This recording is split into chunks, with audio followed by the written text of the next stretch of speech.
হঠাৎ ঈগল লক্ষ্য করল এদের মধ্যে সপ্তম তরুণী, যার রূপ সৌন্দর্য সকলের চেয়ে বেশি, মাথায় অতি মূল্যবান মুকুট শোভিত, সে আর কেউ নয়, তারই প্রেমপ্রিয়াসী সুমাইয়া। তাকে দেখে সে আর স্থির থাকতে পারল না। সে নিজের ভিতর চঞ্চলতা অনুভব করল। দাঁড়িয়ে উচ্চ কণ্ঠে ডাকল, সুমাইয়া। সুমাইয়া বান্ধবীদের সাথে গল্পগুজবে মেতেছিল। এখানে যে অন্য কেউ আছে তা সে এতক্ষণ খেয়ালই করেনি। ঈগলের ডাক শুনে সে সচকিত হল। পিছনে ফিরেই দেখতে পেল ঈগলকে। তাকে দেখেই ব্যাকুল হয়ে ছুটে এলো তার কাছে। এবার দুজন দুজনের দিকে অপলক দৃষ্টিতে তাকিয়ে রইল। সুমাইয়া জিজ্ঞেস করল, তুমি কখন এলে ঈগল? আমি তোমার খোঁজেই এখানে এসেছি। অল্প আগেই আমি এখানে এসেছি, বলল ঈগল। কিন্তু তুমি আমাকে একা ফেলে চলে এলে কেন? তোমার বিরহে আমি পাগল পারা হয়ে গেছি। আর এখন বা এলে কোথেকে? এবং তোমার সাথে ওই মেয়েগুলোই বা কারা? আমি তোমাকে ছেড়ে আসতে চাইনি, বলল সুমাইয়া, কিন্তু মার্কিন সৈন্যরা আমার উপর অনেক অত্যাচার নির্যাতন করে আমাকে তোমার কাছ থেকে বিচ্ছিন্ন করে দিয়েছে। আমি এখন জান্নাত থেকে এসেছি, আর ওই মেয়েগুলো আমার পরিচারিকা। তোমার সাথে আমি এজন্য দেখা করতে এসেছি যে আমার আব্বু আজ কদিন যাবৎ তোমাকে খুঁজছেন, কিন্তু তোমার দেখা পাচ্ছেন না। তুমি শীঘ্র তার সাথে দেখা করো। তিনি তোমাকে যা করতে বলেন তা ঠিক সেভাবে করো। অপবিত্র মার্কিন সেনাদের হাত থেকে যত শীঘ্র সম্ভব ইরাককে মুক্ত করো। সুমাইয়া, তুমি যা বলেছ সবই আমি করব, বলল ঈগল, কিন্তু আমার একটা কথার উত্তর দাও যে তুমি আমার প্রতি রাগ করে আছো কিনা। কেন আমি তোমার প্রতি রাগ করব? জিজ্ঞেস করল সুমাইয়া। সেদিন তোমার প্রশ্নের উত্তর দিইনি বলে, বলল ঈগল। তোমার সেই প্রশ্নের উত্তর এখন দিচ্ছি। আমি তোমাকে ভালোবাসি সুমাইয়া। তুমি আমার স্বপ্ন, তুমি আমার আশা। আমি তোমার প্রতি পূর্বেও রাগান্বিত ছিলাম না, আর এখনও না, বলল সুমাইয়া। তুমি দুনিয়ার ঝামেলা চুকিয়ে শহীদ হয়ে চলে এসো, আমি জান্নাতে তোমার অপেক্ষা করছি। আমাকে তুমি এখনই সাথে নিয়ে যাও, বলল ঈগল। তোমাকে ছাড়া একা থাকতে আমার খুব কষ্ট হচ্ছে প্রিয়। তা হয় না প্রিয়, বলল সুমাইয়া। আল্লাহর জমিনকে এখনও অশান্তি বিশৃঙ্খলায় ভরে রেখেছে মানুষ নামের হায়নারা। তুমি যতক্ষণ ওখানে আছো ততক্ষণ আল্লাহর শত্রুদের বিরুদ্ধে জিহাদ করতে থাকো। ওদের মেরে কেটে জমিনকে পবিত্র করতে চেষ্টা করো। সময় হলেই আল্লাহ তাআলা তোমাকে আমাদের সকাশে নিয়ে আসবেন। আমি এখন চলি। বিদায় ঈগল, বিদায় প্রিয়তম। ঈগল দেখল সুমাইয়া একটা সবুজ কাপড়ের উপর দাঁড়ানো, আর কাপড়টি তাকে সহ উপরের দিকে উড়ে যেতে লাগলো। সুমাইয়া তার উপর দিব্যি দাঁড়িয়েই তাকে বিদায় সম্ভাষণ জানাচ্ছে, কিন্তু সে দুলছেও না, পড়ছেও না। অবশেষে ঈগল পায়চারি করতে করতে উদ্যান থেকে বেরিয়ে এলো, আর তখনই তার ঘুম টুটে গেল। প্রিয়ার দর্শন থেকে সে বাস্তব জগতে ফিরে এলো। ঘুম ভাঙার পর বেশ কিছুক্ষণ বিছানায় শুয়ে শুয়েই ঈগল সুমাইয়ার কথা চিন্তা করতে লাগলো, আর ঘুম এলো না চোখে। ঘড়িতে তাকিয়ে দেখল রাত ৩টা বাজে। তাই নিঃশব্দে বিছানা ছেড়ে উঠে তাহাজ্জুদের প্রস্তুতি নিল। তাহাজ্জুদ নামাজ সে বাদ দেয় না কখনো, আর কেনই বা দিবে তা বাদ? তাহাজ্জুদই তো মুমিনের শক্তি অর্জনের মাধ্যম। মহাপরাক্রমশীল বিশ্ব নিয়ন্তা আল্লাহ রব্বুল আলমিনের সান্নিধ্যে পৌঁছে শক্তি, সাহস, বিজয়ের মন্ত্রণা চেয়ে নেওয়ার এটাই তো প্রধান মাধ্যম, এটাই তো উপযুক্ত সোপান। এই যে মুজাহিদরা স্বল্প সংখ্যক হয়েও অগণিত অসংখ্য কাফের মুশরিক বেদিনদের পরাজিত করে দেয়, নাস্তানাবুদ করে দেয়, তা কিসের বলে, কোন শক্তির বলে এক একজন মুজাহিদ হাজার কাফেরের মোকাবেলায় যুদ্ধ করে? নিশ্চয়ই তা আল্লাহর সাহায্য মদদের ফলেই করে থাকে। আর সে শক্তি সঞ্চয় করার প্রধান অবলম্বন হচ্ছে সলাতুত তাহাজ্জুদ। কোরআন মাজিদে এ সলাত সম্পর্কে বিশেষভাবে তাকিদ করা হয়েছে। আল্লাহ তাআলা নবী করিম সাল্লাল্লাহু আলাইহি ওয়াসাল্লামকে সম্বোধন করে বলেন, রাতের কিছু অংশে তাহাজ্জুদের সালাত আদায় করুন, এ সালাত আপনার জন্য অতিরিক্ত। বনি ইসরাইল ৭৯। নবী করিম সাল্লাল্লাহু আলাইহি ওয়াসাল্লাম এ সালাত সম্বন্ধে বলেন, ফরজ সালাতের পর সবচাইতে উৎকৃষ্ট হল তাহাজ্জুদের সালাত। মুসলিম শরীফ। গভীর রাতে আরামের ঘুম হারাম করে বান্দা যখন আল্লাহর নৈকট্য ও রহমত পাবার আশায় তাহাজ্জুদের সালাত আদায় করে তখন আল্লাহ খুবই খুশি হন, বান্দার প্রার্থনা মঞ্জুর করেন, চাহিদা পূরণ করেন। এই সকল কারণে ইসলামে এর গুরুত্ব অপরিসীম। নবী করিম সাল্লাল্লাহু আলাইহি ওয়াসাল্লাম প্রতিনিয়ত এ সালাত আদায় করতেন এবং সাহাবীগণকেও আদায়ের জন্য উৎসাহিত করতেন। তাই তো প্রত্যেক মুজাহিদ তাহাজ্জুদের সালাত আদায়ে অত্যন্ত যত্নবান এবং স্ব কমান্ডারগণ অধীনস্থ মুজাহিদদের শত ব্যস্ততার মধ্যেও এ সালাত আদায়ে তাকিদ করে থাকেন। কেউ কেউ তাহাজ্জুদের সালাতকে মুজাহিদদের বৈশিষ্ট্যাবলীর মধ্যে অন্যতম বৈশিষ্ট্য হিসাবেও উল্লেখ করে থাকেন। বস্তুতপক্ষে মুজাহিদদের তাহাজ্জুদ আদায় এবং সাধারণ মানুষের তাহাজ্জুদ আদায় রাত দিন ব্যবধান। কেননা পাহাড়ি গিরি কন্দরে শত্রু পরিবেষ্টিত এলাকায় রাতের আধারে মুজাহিদ যখন নামাজে দাঁড়ায় তখন তার দিল রাজ্যে একমাত্র আল্লাহ ছাড়া আর কিছুই ভাবনা স্থান পায় না। মৃত্যু তার সামনে দাঁড়িয়ে আছে, সে নামাজ পড়ছে। একমাত্র এই নামাজেই ইবাদতের প্রকৃত স্বাদ রয়েছে। তার দৃঢ় বিশ্বাস জীবন মৃত্যুর মালিক একমাত্র আল্লাহ। কেননা পতঙ্গের মতো উড়ে আসা যে কোনো একটি বুলেট এখনই এই মুহূর্তে তার জীবনাবাসন ঘটাতে পারে। হয়তো এই নামাজরত অবস্থায় সে মিলিত হবে পরম করুণাময় আল্লাহর দরবারে। শত্রু বাহিনী ওপর থেকে বোমা নিক্ষেপ করছে, সেদিকে ভ্রুক্ষেপ নেই, সে নির্ভীক। তার মুখে উচ্চারিত হচ্ছে আলহামদুলিল্লাহি রব্বিল আলামিন, সমস্ত প্রশংসা আল্লাহর, যিনি সমগ্র সৃষ্টি জগতের পালনকর্তা। এ সময় আল্লাহর প্রশংসা করতে কত যে মজা ও কত স্বাদ অনুভূত হয় তা জিহাদের ময়দানে নামাজরত মুজাহিদ ছাড়া কারো পক্ষে অনুমান করা সম্ভব নয়। অতঃপর সে বলছে ইহদিনাস সিরাতাল মুস্তাকিম, অর্থাৎ হে আল্লাহ, আমাদেরকে সরল পথে পরিচালিত করুন, যে পথে পরিচালিত হয়েছেন নবী, সিদ্দিক ও শহীদগণ। এটাই সত্যিকারের একাগ্রতার নামাজ। যদি কেউ মুজাহিদদের নামাজ পড়ে দেখত মুজাহিদরা কত নিবিষ্ট মনে নামাজ আদায় করে, তবে সে নিশ্চয়ই অভিভূত হয়ে বলতো, মানুষ কিভাবে নামাজে এত আত্মমগ্ন হতে পারে। তাই কবি যথার্থ বলেছেন, আত্মগগ্ন ও একাগ্রতার নামাজ আদায় হয় তরবারির ছায়াতলে। মুজাহিদদের শুধু নামাজই নয়, বরং তাদের সামগ্রিক এবাদত অন্য সাধারণ মুসলমানদের এবাদতের তুলনায় ভিন্ন এবং শ্রেষ্ঠতর। এ প্রসঙ্গে প্রখ্যাত মুহাদ্দিস এবং বীর মুজাহিদ আবদুল্লাহ ইবনে মুবারক রহমতুল্লাহ 170 হিজরিতে তার সুসের ময়দান থেকে মক্কা মদিনা সহ সমগ্র পৃথিবীর শ্রেষ্ঠ বুজুর্গ ফোজাইল ইবনে ইয়াসকে নিম্নোক্ত পংক্তি কয়টি লিখে পাঠিয়েছিলেন। ফোজাইল ইবনে ইয়াস প্রতি রাতে অন্তত 70 বার পবিত্র কাবা তাওয়াফ করতেন। তিনি অনন্য বুজুর্গ ও আল্লাহওয়ালা লোক ছিলেন। বাদশাহ হারুনুর রশিদ তার সাক্ষাতে এলেও তিনি তার ঘরের দরজা খুলতেন না, এ কারণে যে ইবাদতে তার একনিষ্ঠতা নষ্ট হয়ে যাবে। পংক্তিগুলো এই: হারামাইনের ধ্যান মগ্ন হে সাধক, যদি তুমি এসে আমাদের ইবাদত দেখতে, ইবাদতের নামে তুমি করছো শুধুই তামাশা, নিশ্চয় তখন পারতে বুঝতে। তুমি সিক্ত করো কপল, চোখের সাদা অশ্রু দ্বারা, আমাদের বক্ষ রাঙা হয় গ্রীবার তাজা লাল রক্ত দ্বারা। তোমার ঘোড়া দিনমান অনর্থক কাজে হয় ক্লান্ত, আমাদের ঘোড়া ভয়াবহ যুদ্ধে লড়ে তবে হয় শ্রান্ত। সকালে বের হও ঘর থেকে তুমি, আবার ফিরার তামান্না নিয়ে, প্রতি মুহূর্তে ভাবি আমরা কখন পরিতৃপ্ত হব শাহাদাত পেয়ালা পিয়ে। মিশকের সুমিষ্ট সুগ্রাণ তোমার কাছে খুব প্রিয়, কোরার সপাসপ আর ধুলাবালি আমাদের কাছে তার চেয়েও প্রিয়।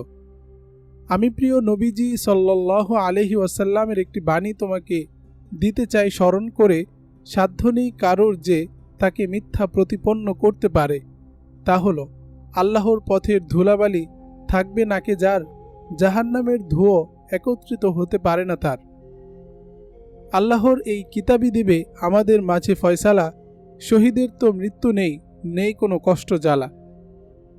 যখন এই পংক্তিগুলো ফোজাইল ইবনে ইয়াজের নিকট পৌঁছে তখন তিনি ইহা পাঠ করেন। সঙ্গে সঙ্গে তার দুচোখ বেয়ে অশ্রু গড়িয়ে পড়তে শুরু করে। অবশেষে তিনি বলেন, আব্দুর রহমানের পিতা অর্থাৎ আবদুল্লাহ ইবনে মুবারক ঠিকই বলেছেন। তাহাজ্জুদ সালাত আদায় করে ঈগল মহান প্রভুর দরবারে বিনীত প্রার্থনা জানালো। প্রায় আধা ঘন্টার প্রার্থনায় মূল প্রতিপাদ্যই ব্যক্ত করল সে শহীদি মৃত্যুর তামান্না। বারবার তার মুখে উচ্চারিত হতে লাগল, হে আল্লাহ, আমাকে আপনার রাস্তায় পরিপূর্ণ শাহাদাত নসিব করুন। এই দোয়া করতে করতে তার চোখ দিয়ে অশ্রুর প্লাবন বয়ে যেতে লাগল। ঈগলের মোনাজাত শেষ হতে হতে ফজরের আজান পড়ে গেল। আজানের ধ্বনি কর্ণগোচর হতেই সে মোনাজাত সমাপ্ত করে দিল। অতঃপর ফজরের নামাজ পড়েই চলে গেল সুমাইয়ার আব্বার সাথে দেখা করতে। অল্প সময়ের ব্যবধানে ঈগলের গাড়ি এসে থামল সুমাইয়াদের দরজায়। গাড়ি থেকে নামতেই একটা অব্যক্ত বেদনা মোচড় দিয়ে উঠল ঈগলের বুকের মধ্যে। তা এজন্য যে সে এই বাড়িতে আসলে আজ যে মানুষটি সবচেয়ে বেশি খুশি হতো সে আজ নেই এ বাড়িতে, নেই এই মহল্লায়, নেই বাগদাদে, নেই ইরাকে, নেই পৃথিবীর কোথাও। সে চলে গেছে পরপারে, চলে গেছে চিরস্থায়ী আবাসে, শান্তির নীর জান্নাতে। ঘরের দরজায় নক করল ঈগল। দরজা খুলে দিলেন আবু বকর সাহেব। ভিতরে নিয়ে বসালেন ঈগলকে। বেচারা আবু বকর স্ত্রী, পুত্র, কন্যা সকলকে হারিয়ে শোকে দুঃখে পাথর হয়ে গেছেন। এখন আর কাঁদেন না তিনি, কিন্তু তার দুঃখ ভারাক্রান্ত মলিন মুখে তাকালে স্বজন হারানোর অসহায় আকুতি স্পষ্ট প্রতিভাত হয়। অনেক সময় বসল ঈগল। তিনি কিছুই বলছেন না তাকে। অবশেষে বিনয়ের সাথে সে বলল, চাচা যান, আমাকে খোঁজ করছিলেন কেন তা জানতে পারি কি?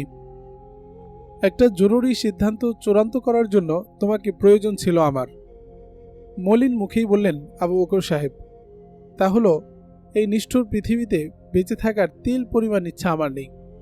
যদি আত্মহত্যা জায়েজ থাকত তবে আমি সে পথেই অগ্রসর হয়ে সকল দুঃখ যাতনার অবসান ঘটাতাম, কিন্তু তা যেহেতু বৈধ নয়, তাই আমি সিদ্ধান্ত নিয়েছি আত্মঘাতী হামলায় অংশগ্রহণ করে আল্লাহর সন্তুষ্টির উদ্দেশ্যে জীবন বিলীন করে দেব। তাই তোমার সহায়তা প্রয়োজন আমার। আর আমার যেহেতু অন্য কোনো ছেলে সন্তান নেই, সেহেতু আমার সমস্ত স্থাবর অস্থাবর সম্পত্তি আমি তোমার নামে লিখে দিচ্ছি। তুমি জিহাদের কাজে মার্কিনীদের ইরাক থেকে বিতরণ করার লড়াইয়ে প্রয়োজন মতো খরচ করবে। আপনি শান্ত হন চাচা, আপনার আত্মঘাতী হামলায় অংশ নেওয়ার প্রয়োজন নেই, বলল ঈগল। আপনার দুঃখ লাঘবের জন্য, আপনার মনের ক্ষোভ দূর করার জন্য আমি 1 ডজন মার্কিন সৈন্য ধরে এনে আপনার পদতলে নিক্ষেপ করব। তাদের হত্যা করে, রক্ত প্রবাহিত করে আপনি মনের জ্বালা, ক্ষোভ, দুঃখ, যন্ত্রণা দূর করবেন। ঈগল, এই তো তুমি সুমাইয়ার কথার অন্যথা করছো, বললেন আবু বকর সাহেব। গতরাত্রে স্বপ্নে সুমাইয়া কি তোমাকে বলেনি যে আমি যা বলবো সে অনুযায়ী তুমি কাজ করবে? জি বলেছে, কিন্তু আপনি তা জানলেন কি করে? আশ্চর্য হয়ে বলল ঈগল। আমি তো সে স্বপ্নের কথা এখন পর্যন্ত কারো কাছে প্রকাশ করিনি। তোমার বলার প্রয়োজন নেই, বললেন আবু বকর সাহেব। আমার সাথেও গতরাতে মামুনি সুমাইয়ার স্বপ্নে কথা হয়েছে। তার কাছে আমি আমার দুঃখ জ্বালার কথা ব্যক্ত করলে সেই তখন আমাকে এই পরামর্শ দিয়েছে এবং তোমাকে যে জানাবে তাও বলেছে। সুতরাং তুমি অন্য কোনো কথা না বলে আমি যা বলেছি এবং সিদ্ধান্ত নিয়েছি তা অতি সত্বর বাস্তবায়নের ব্যবস্থা করো। ঠিক আছে, আপনি তবে আত্মঘাতী হামলার জন্য মানসিক প্রস্তুতি সম্পন্ন করতে থাকুন, বলল ঈগল। বেশি বেশি তেলাওয়াত করুন, ইস্তিগফার করুন এবং সফলতার জন্য আল্লাহর দরবারে মোনাজাত করে কান্নাকাটি করুন। আর সর্বাবস্থায় নিম্নোক্ত দোয়া পড়তে থাকুন, হে আল্লাহ, আমাকে আপনার রাস্তায় পরিপূর্ণ শাহাদাত নসিব করুন। বাকি আয়োজন আমি সম্পন্ন করছি। এই বলে ঈগল সেখান থেকে বের হয়ে গেল। প্রেম ভালোবাসা মানুষের সহজাত প্রবৃত্তি, কেউ মুক্ত নয় এর থেকে। মন প্রাণ দিয়ে যাকে ভালোবাসে মানুষ, তাকে হৃদয় উজাড় করে সোহাগ করতে স্বাদ জাগে। একটু সময় প্রিয়জন চোখের আড়াল হলে বিরহে ছটফট করে দুলে ওঠে চিত্ত। কেবলই তার সাক্ষাতের জন্য আকুপাকু করে নয়নমণি।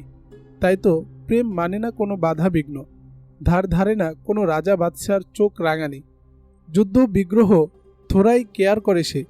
তবে প্রেম করতে জানতে হবে, কিভাবে প্রেম করতে হয় তা শিখতে হবে।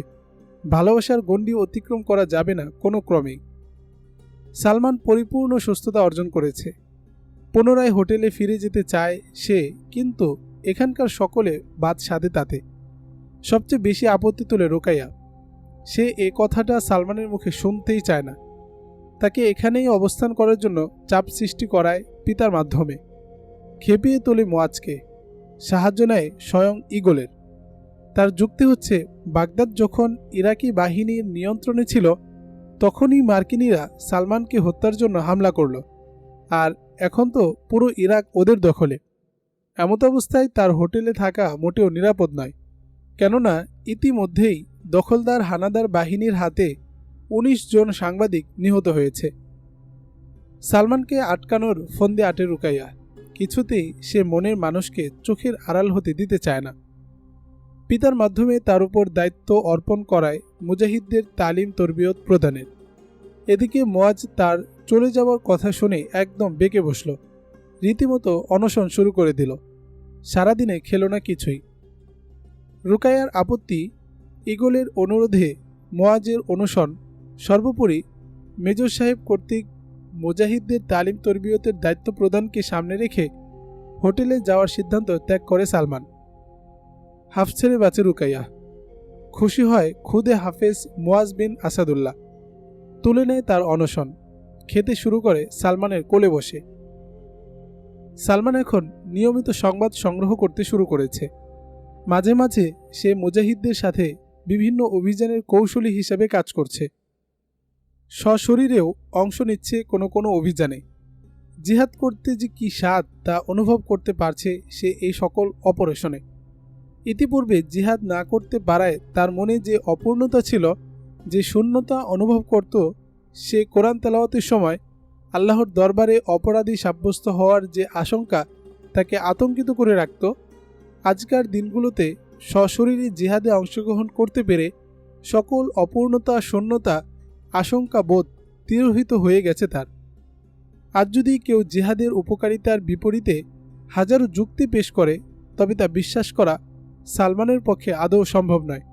কারণ সে সরাসরি জিহাদ করে যে তৃপ্তি, যে মজা অনুভব করেছে, তা তার কাছে যুক্তিবাদীদের হাজারো দলিলকে অকেজো করে দেয়। এই মিষ্টতা তার শাহাদাতের তামান্নাকে শত শত গুণ বৃদ্ধি করে দিয়েছে। সে এখন আর দেশে ফিরতেও তেমন বেশি একটা আগ্রহী নয়। প্রতিদিন ফজর নামাজ আনতে পবিত্র কোরআনের দর্স এবং এশা নামাজ আনতে পবিত্র হাদিসের দর্স প্রদান করে সালমান মুজাহিদদের উদ্দেশ্য। পাকিস্তানের গ্র্যান্ড মুফতি আল্লামা শফি রহমতুল্লাহ এর বিখ্যাত তাফসিরে মারিফুল কোরআন এবং পাকিস্তানেরই অপর মুফতি বীর মুজাহিদ আল্লামা মাসুদ আজহার দামাদ বারকাতুহুমের ফাজায়েলে জিহাদ নামক তাফসির এবং হাদিস গ্রন্থ থেকে দর্স প্রদান করে সে। অধিকাংশ সময় ফজরের পর দর্স সমাপ্ত করেই বেরিয়ে পড়ে সংবাদ সংগ্রহের উদ্দেশ্যে।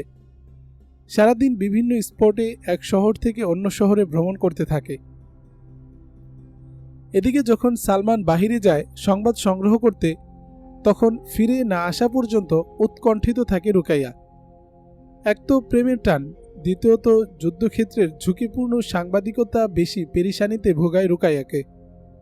আর ফিরতে কখনো দেরি হলে তো কথাই নেই। সালমানের অকল্যাণ চিন্তায় একেবারে বেচাইন হয়ে পড়ে মেয়েটি। এমনিতেই একজন আরবি তার মেহমানের নিরাপত্তা দেয়া এবং যথাযথ সম্মান খাতির করা নিজের পবিত্র দায়িত্ব বলে জ্ঞান করে। একজন আরব দুহিতা হিসাবে সে গুণ পুরো মাত্রাই বিদ্যমান আছে রুকাইয়ার ভেতর। তার উপর সালমানের প্রেম যোগ হয়ে বিষয়টি এমন রূপ লাভ করেছে যে মেয়েটি সালমান ছাড়া বুঝে না কিছু। সালমানবিহীন মুহূর্তগুলো সূর্যবিহীন অন্ধকার পৃথিবীর সমতুল্য তার কাছে।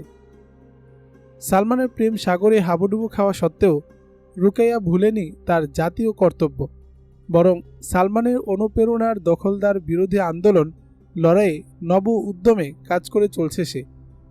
বাগদাদের ঘরে ঘরে প্রতিটি নারীর কানে কানে আজাদির পয়গাম পৌঁছানোর দায়িত্ব আঞ্জাম দিচ্ছে সেও তার সঙ্গিনীরা। কখনো কখনো বিভিন্ন এলাকার মহিলাদের একত্রিত করে আন্ডারগ্রাউন্ড সমাবেশ করছে, সাহসী তরুণীদের অস্ত্র চালনার ট্রেনিং দিচ্ছে। এতে ব্যাপক সাড়া পড়েছে বাগদাদের নারী সমাজে। অস্ত্র হাতে এখন শত্রু বাহিনীর উপর ঝাঁপিয়ে পড়তে শুরু করেছে তারা। শাহাদাত পিয়াসী কোনো কোনো তরুণী আত্মঘাতী হামলাও পরিচালনা করছে। কখনো আবার সে নিজেও অস্ত্র হাতে রুদ্র রোষে আঘাত হানছে হানাদার সৈন্যদের উপর, মনের ঝাল মিটিয়ে হত্যা করছে তার দেশ দখলদারকারীদের। তার এ সকল কর্মতৎপরতায় বাগদাদের ঈগল বেশ সন্তোষ প্রকাশ করল। খুশি হল তার প্রিয়তম সালমানও। ইরাকি প্রতিরোধ যোদ্ধাদের চতুর্মুখী আক্রমণে সাম্প্রতিক দিনগুলোতে দখলদার ইঙ্গো মার্কিন বাহিনী ও তাদের দোসররা ভিয়েতনাম যুদ্ধের চেয়েও কঠিন গ্যারাকলে আটকা পড়েছে। পরিস্থিতি দিনকে দিন নাজুক থেকে নাজুকতর হচ্ছে, আর এটা হওয়ারই কথা, কারণ ভিয়েতনামের জনযুদ্ধে ভিয়েতকংরা সাহায্য পেত পরাশক্তি রাশিয়া ও চীনের পক্ষ থেকে, কিন্তু ইরাকি গেরিলা মুজাহিদরা সাহায্য পাচ্ছে স্বয়ং আল্লাহ রব্বুল আলামিনের পক্ষ থেকে, যিনি সকল শক্তির আধার, সৃষ্টি জগতের সর্বময় ক্ষমতার যিনি একচ্ছত্র নিরঙ্কুশ অধিপতি। তিনি মুজাহিদদের সাহায্য করতে ওয়াদাবদ্ধ। নিজ জবানিতে তিনি তার এ ওয়াদার ঘোষণা দিয়েছেন পাক কালামে এভাবে, যুদ্ধ করো ওদের সাথে, আল্লাহ তোমাদের হাতে ওদের শাস্তি দিবেন, তাদের লাঞ্ছিত করবেন, তাদের বিরুদ্ধে তোমাদের জয়ী করবেন, মুসলমানদের অন্তরসমূহ শান্ত করবেন এবং তাদের মনের ক্ষোভ দূর করবেন, আর আল্লাহ তোমাদের সকলকে ক্ষমা করে দেবেন। সূরা তাওবা আয়াত 14। তাই মুসলমানদের বিজয় অর্জনে আল্লাহর নির্দেশে সাহায্য করবে বাতাস, পশু পাখি ও ফেরেশতা সহ পৃথিবীর প্রতিটি বস্তু। ভিয়েতনামবাসীদের মার খেয়ে 1973 সালের 27 জানুয়ারি আমেরিকা ভিয়েতনাম ছেড়ে পালাতে বাধ্য হয়। সেখান থেকে মার্কিন সৈন্য প্রত্যাহারের বিষয়টি ছিল খুবই শিক্ষণীয়। প্রাণ নিয়ে তখন মার্কিন সেনারা যেভাবে পারছে ভিয়েতনামের বাইরে যাওয়ার চেষ্টায় মরিয়া হয়ে ওঠে। হেলিকপ্টারে ঝুলে, গাধায় চড়ে, ঠেলাগাড়িতে এবং সাইকেলে চড়েও মার্কিন সেনারা ভিয়েতনামের সীমানা পেরোতে চেষ্টা করে। সায়রা দেমা কাইন্দা বাঁচি অবস্থা তখন তাদের। 1 লাখের চেয়েও বেশি সেনা ভিয়েতনাম থেকে ফেরার হয়ে যায়। তাদের পরিধেয় উর্দি ছিল ছেঁড়া ফাটা এবং সাথের পানির বোতলগুলো পর্যন্ত ছিল শূন্য। পথে জীবন ধারণ করতে তাদেরকে নিজেদের বন্দুক, কার্তুজ ও ব্যাজ পর্যন্ত বিক্রি করতে হয়েছে। ভিয়েতনাম যুদ্ধে তাদের পরিসংখ্যান অনুযায়ী ৬২,০০০ মার্কিন সেনা নিহত হয়, আর আহতের সংখ্যা ৩ লাখ এবং নিখোঁজ 1 লাখ তো গেছেই। যুদ্ধের পর ৫,০৩,৯২৫ জন সেনা চাকরি থেকে ইস্তফা দেয়। 1967 থেকে 1971 সালে জুনিয়র সেনা অফিসাররা ক্ষিপ্ত হয়ে সিনিয়র সেনা অফিসারদের উপর ৭৩০টি হামলা করে, যার ৮৩টি ছিল অব্যর্থ। এই যুদ্ধের শেষে তৎকালীন মার্কিন প্রেসিডেন্ট রিচার্ড নিক্সন বলেছিলেন, যে কোনো যুদ্ধে একটি সেনাবাহিনী অন্য একটি সেনাবাহিনীকে পরাজিত করতে পারে, কিন্তু সাধারণ জনতাকে নিয়মিত সেনাবাহিনী কখনো পরাজিত করতে পারে না। প্রেসিডেন্ট নিক্সনের মন্তব্য ছিল যথার্থ। বর্তমান ইরাক যুদ্ধে মার্কিন সেনাবাহিনীর নিয়মিত সৈনিকরা লড়াই করছে সাধারণ ইরাকি জনতার সাথে। এবারের যুদ্ধে মার্কিন সৈন্যরা ভিয়েতনামের চেয়েও মারাত্মক বিপর্যয়ের মুখোমুখি হতে যাচ্ছে। ইরাকের ধুলোবালিও তাদের সাথে যুদ্ধ করতে শুরু করেছে, যার প্রমাণ মিলে মরুভূমিতে ধূলি ঝড়ে সাইমুমের তোরে দখলদার বাহিনীর লবেজান দশা দেখে। ইরাকের শিয়ারাও দখলদার বিরোধী মনোভাব পোষণ করতে শুরু করেছে। মোট কথা, বর্তমান ইরাকের সামগ্রিক পরিস্থিতি থেকে এই সত্যই স্পষ্ট হয়ে উঠছে, ইরাকে মার্কিন বাহিনীর জন্য ভয়ঙ্কর দিন আসতেছে।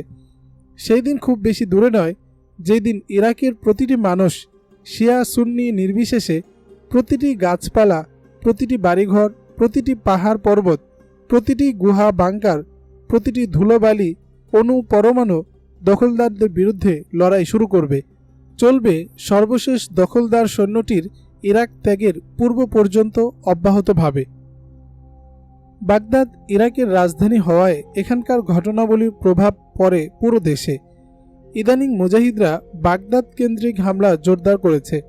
সে কারণে সালমানকেও খুব ব্যস্ত সময় কাটাতে হচ্ছে বাহিরে।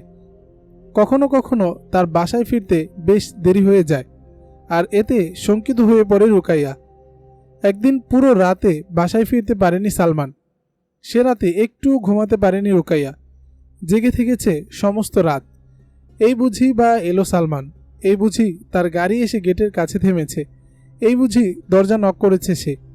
এমন সব ভাবনায় সারা রাত ছটফট করেছে মেয়েটি। প্রেমানুভূতি তাকে জাগিয়ে রেখেছে সমস্ত রজনী। পরের দিন সকালে যখন সালমান বাসায় ফিরল, তখন যেন ধারে প্রাণ ফিরে পেল মেয়েটি। আবেগের অতিশয্যে কেঁদে ফেলল সে। সালমান বলল, রুকাইয়া, তোমাকে আরও ধৈর্যের প্রমাণ দিতে হবে। দেশে যুদ্ধ চলছে, এর ভিতর যে জীবন নিয়ে প্রতিদিন ফিরে আসি, এটাই তো অনেক কিছু। আপনি দোয়া করুন আমি যেন আরও ধৈর্যশীল হতে পারি, বলল রুকাইয়া। প্রকৃতপক্ষে রুকাইয়া ধৈর্যশীল মেয়েই ছিল, কিন্তু সালমানের প্রেম তাকে মাঝে মধ্যে কিছুটা অধৈর্যহীন করে তোলে। আর এটা অতি স্বাভাবিক ব্যাপার, কেননা সে এখন পূর্ণ যৌবনা একজন সুন্দরী যুবতী। তার মতো বয়সের মেয়েরা এ সময় যৌবনের ডামাডোলে দিক বিদিক ছুটোছুটি করে বেড়ায়, যুবকদেরকে নাচায় চোখের ইশারায়, প্রেমের সরোবরে হাবুডুবু খাওয়ায় শত চেনা অচেনা নাগরকে। সে তুলনায় রুকাইয়াকে সাধুবাদ দিতে হয় এজন্য যে হৃদয়ে গহীনে ঠাঁই দেয়া প্রেমিক সালমানের সাথে একই বাড়িতে অবস্থান করা সত্ত্বেও তার সামনে সে চেহারার নেকাব পর্যন্ত উন্মুক্ত করে না। মাতামাতি তো পরের কথা। অবশ্য রুকাইয়ারও মাঝে মাঝে ইচ্ছে জাগে মনের মানুষটিকে বুকের মধ্যে জড়িয়ে আদর সোহাগ করতে, ভালোবাসতে। তবে সেজন্য যে প্রয়োজন শরীয়ত অনুমোদিত পন্থা, অর্থাৎ পরিণয় সূত্রে আবদ্ধ হওয়া। কিন্তু এ মুহূর্তে বিবাহের কথা চিন্তা করাও সে পাপ মনে করে। দেশকে শত্রুমুক্ত না করে কিভাবে বিবাহের কথা চিন্তা করবে সে? তাদের যে স্বাভাবিক জীবন যাপনের পথ রুদ্ধ করে দিয়েছে মানবতা শত্রুরা। আমেরিকায় ইরাকিদের স্বাভাবিক জীবনযাত্রায় যত বিঘ্ন সৃষ্টি করছে, ইরাকি জনতাও তত বেশি ফুলে ফেঁপে উঠছে। তাদের ক্ষোভ ও ঘৃণা উতলে তা অস্বাভাবিক রূপ পরিগ্রহ করছে। দখলদারদের প্রতি সাধারণ জনতার আক্রমণ এত বেশি জোরদার হচ্ছে যে সপ্তাহে গড়ে অন্তত 235 বার হামলা করছে হানাদার সৈন্যদের উপর। দৈনিক গড়ে নিহত হচ্ছে অন্তত 12 জন জোট সৈন্য। যেদিন সালমান ভোরবেলা বাসায় ফিরেছে এবং রুকাইয়া তার সাক্ষাতে আবেগ আপ্লুত হয়ে কেঁদে ফেলেছিল আর সালমান তাকে ধৈর্য ধারণের উপদেশ দিচ্ছিল, ঠিক সে সময় সেখানে আগমন ঘটে ইগলের। সে জিজ্ঞেস করল, রুকাইয়া, কোনো সমস্যা হয়েছে নাকি আপু? জি না ইগল ভাইয়া, মুখে হাসি টেনে বলল রুকাইয়া, কোনো সমস্যা নেই। কিছু তো একটা অবশ্যই ঘটেছে, ঈষৎ হেসে কিন্তু অত্যন্ত গাম্ভীর্যের সাথে বলল ইগল। নতুবা কাঁদছ কেন? তোমার নয়নাশ্রুই বলে দিচ্ছে সমস্যা কিছু একটা নিশ্চয় হয়েছে। এবার রুকাইয়া চুপ হয়ে গেল, কোনো কথা বলছে না আর সে। তাই ইগল সালমানকে উদ্দেশ্য করে বলল, কি হয়েছে সালমান ভাই, রুকাইয়া কাঁদছে কেন? গতরাতে আমি বাসায় ফিরতে পারিনি বলে কাঁদছে, কিছুটা লজ্জিত ভঙ্গিতে মাথা নিচু করে বলল সালমান। সালমানের উত্তর শুনে ব্যাপার বুঝে ফেলল ইগল। এতদিন যেটা ছিল তার সন্দেহ, আজ রুকাইয়ার কান্না দেখে এবং সালমানের উত্তর শুনে বাস্তবতায় ধরা পড়ল তা। প্রথম যেদিন সালমানকে দেখে ইগল বলেছিল, মস্কারি নয় তো, সত্যি করে বলো তো বোন, লোকটি আসলে কি, আমাদের দুলাভাই না তো? তখন রুকাইয়ার লজ্জা মিশ্রিত অবয়ব এবং কথা থেকেই ইগলের কিছুটা সন্দেহ সৃষ্টি হয়েছিল। এখন সে পুরোপুরি নিশ্চিত যে রুকাইয়া সালমানকে ভালোবাসে, আর সেজন্যই তার মাধ্যমে বলিয়ে সালমানের হোটেলে যাওয়া বন্ধ করেছে। তাই কোনো রাগঢাক না করে ইগল রুকাইয়াকে উদ্দেশ্য করে বলল, ও তাহলে আমাদের না জেনে চুপি চুপি এত দূর? মনের মানুষ একটু চোখের আড়াল হলো আর বিরহ যাতনায় আঁখি ছাপিয়ে মুক্তার দানা জড়াচ্ছ? দাঁড়াও দেখাচ্ছি মজাটা, বলেই ইগল চলে গেল সেখান থেকে। ইগলের প্রথম কথা শুনে রুকাইয়া সালমান সসংকোচে যথাস্থানে মাটির মধ্যে দেবে যাওয়ার মতো অবস্থা। তার উপর যখন সে বলল, দাঁড়াও দেখাচ্ছি মজাটা, তখন ভয়ে কেঁপে উঠল দুজনেই। শঙ্কিত নয়নে উভয়ে মুখ চাওয়াচাওয়ি করল। কথা সরছে না কারো মুখে, কে যেন তাদের বাকশক্তি ছিনিয়ে নিয়েছে। অবশেষে মুখ খুলল রুকাইয়া। এখন কি হবে আমাদের? ইগল ভাইয়া তো নিশ্চয়ই আব্বুকে বলে দিবে, তার কথা থেকে অন্তত তাই বোঝা যাচ্ছে।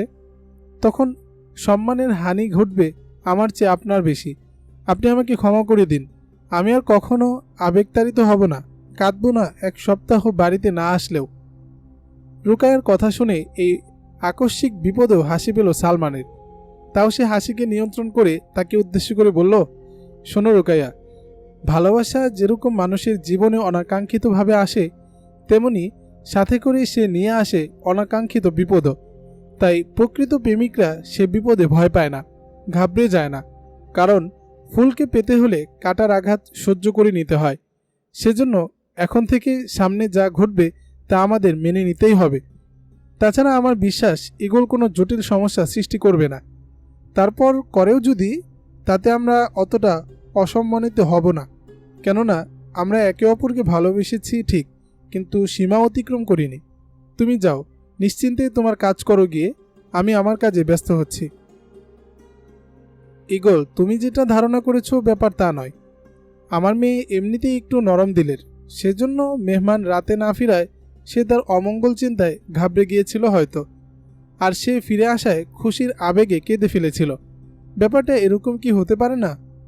ইগলের কাছে সালমান রুকাইয়ার ভালোবাসার কথা শুনে মন্তব্য করলেন মেজর আসাদুল্লাহ সাহেব। ইগল তার মতামতের প্রবল বিরোধিতা করে বলল, ফুফা, আপনি বিষয়টি বুঝতে পারছেন না। আমি নিশ্চিত এবং সঠিক ঘটনা এটাই, তারা একে অপরকে পছন্দ করে।